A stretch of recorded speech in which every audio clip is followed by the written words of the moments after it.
say. Yeah.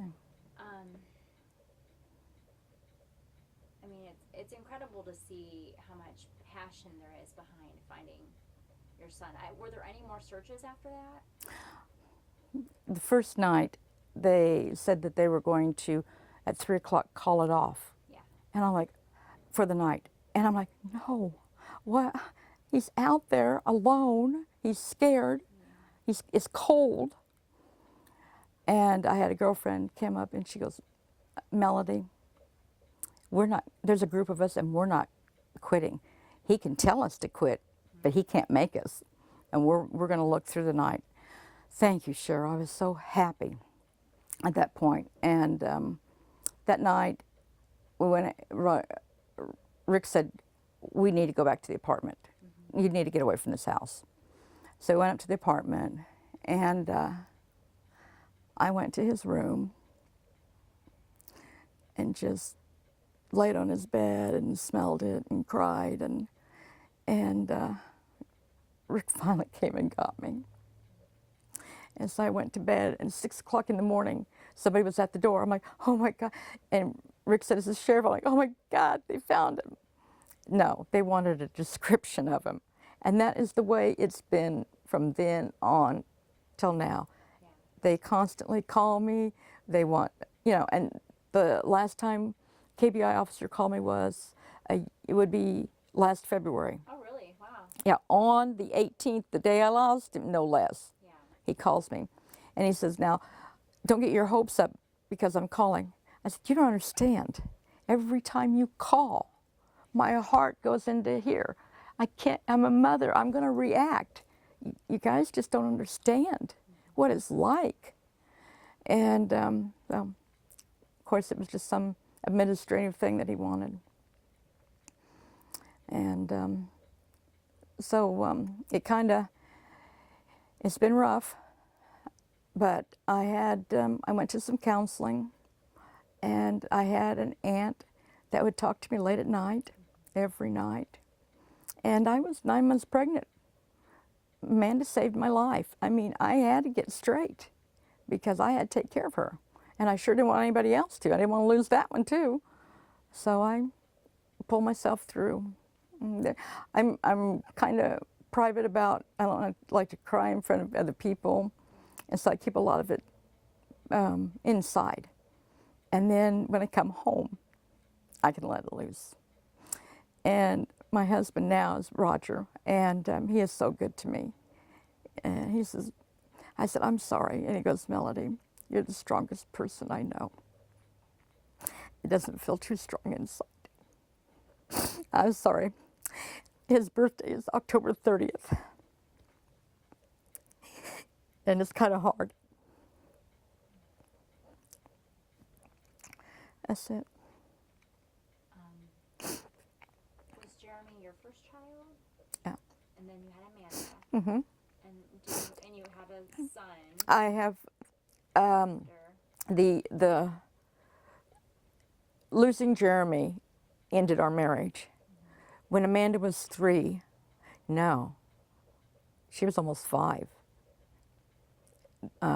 Rick and I divorced, and I remarried, and I had 2 more children, a girl and a boy. 4. So I had 4 altogether. That's a really hard thing. 2 boys. Yeah, I have boy, girl, boy, and that's a hard thing too. That is a real hard thing. People don't realize everything that you go through after you've lost a child. They would come up to me and say, did you ever find anything? And I'm like, anything? It's my son. No, I didn't find my son. But I had to learn. They don't know. People don't know what to say. They want to be, they're kind, they're trying to be helpful, and they don't know what it feels like on this other side when you have to be that way. I'm sure it hurts, so. Well, yeah, I just want to say, he's not anything, he's my son. Keep talking, sorry. Let's see, what was I talking about? Oh, about the kids. Yeah. Okay, so everybody, how many children have you had? How many children do you have? Mm-hmm. Well, that's a hard question. I have 4, but 1 is missing. And if I say that, then they want the whole story. And if I just say 3 living, then they also know. So but if I don't say 4, then I feel like I'm leaving Jeremy out, and I don't want to do that. And I have tried really hard to keep Jeremy alive for my children so they would know him. That was real important to me, that they knew him and could love him. And the other day, my 3rd child, Jillian, she said, you know, Mom, I never thought that Jeremy was dead all these years.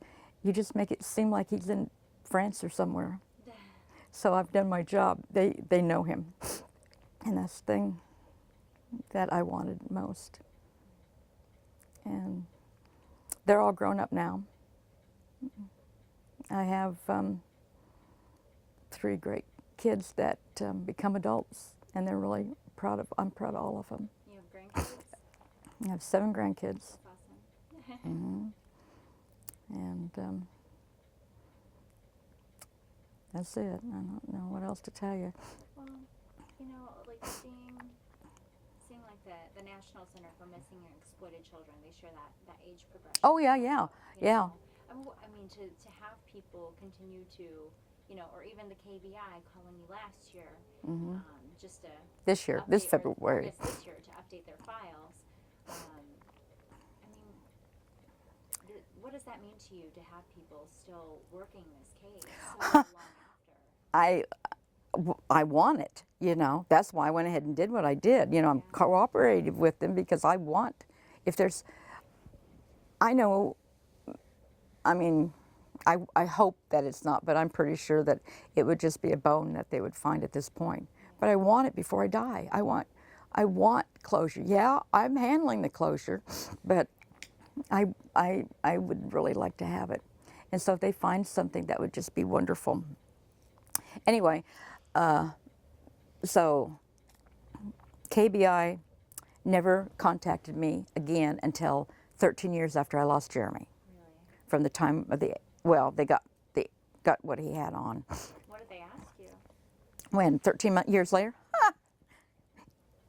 and I don't know how they got. I do not know how in the world they figured out who I was, because I was then Melody Gilbert. And I lived in Hiawatha, and they found me. So, like, oh boy, here we go. And she said that the KBI officer had put Jeremy into the system, and they had done away with that. Now the parents have to put him into the system. Okay. And they wanted a description and everything. I said, you don't understand what you're making me do. I said, you know what? If you take him out, it's on your head. I'm not doing this again. You just don't understand what it does to me. So he's in there.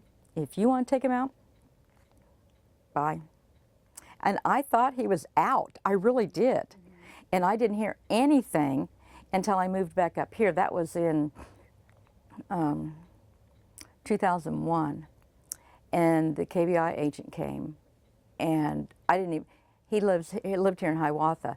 I didn't even know he had Jeremy's case until he came and wanted my DNA. He said that they were requiring DNAs now.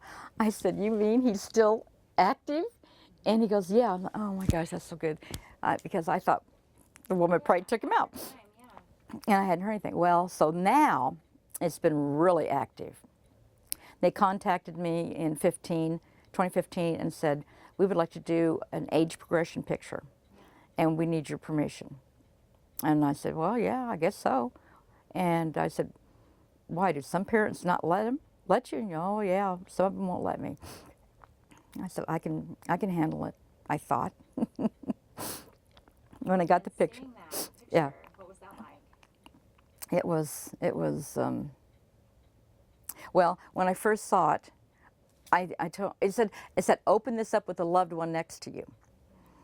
And Roger was here, and I said, oh, it's been 30-some years, I can handle this. And I ripped it open and looked, and it's like, oh my gosh, that is not him. He doesn't look like that. And so I just threw it on the coffee table, and then I kind of looked at it for like a half an hour, and I thought, that kind of looks like my son Colby. And then I looked, kind of looks like Jillian. And then I picked it up. And I'm like, maybe that is how I looked. And then Ricky Teague for the Kansas Missing and Unsolved on Facebook, I contacted him. I'm on the administration, so I put it on. And I said, I don't know, Ricky. And he said, you know what? I'm going to send you a little information, and I want you to watch it. And so I don't know if it was Good Morning America or where it was, but this man wanted to see if CMEC, Children Missing and Exploited Children, Center of Missing and Exploited Children, want to know how close they could get. And it was amazing. They had no idea who this guy was, that they just got the information. Yeah. They didn't say if he was alive or dead. They just said, here, we need an age progression picture of this person. And when they revealed it, it's uncanny. You can YouTube that. Yeah, I have to. Yeah.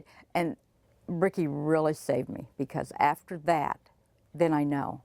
Because you have to give a picture of the child at the age he is today, the age that he was when we lost him. Then we have to have a picture of the father at the age he was today, and a picture of the mother the age he was today. And that was kind of hard to find. I bet. I mean, it's not like today where you have Yeah. many photos. Yeah, this was 40 years ago, you know. I don't have all that stuff. But we rounded it up for them, and about 3 months later, they got it to me. And I'm always impressed by the detail that they have in them, because they some of them look like real. I mean, like, that's how, you know, it doesn't look like a digital or a can I show it? like a You want to see it? yeah, like a painted picture or anything.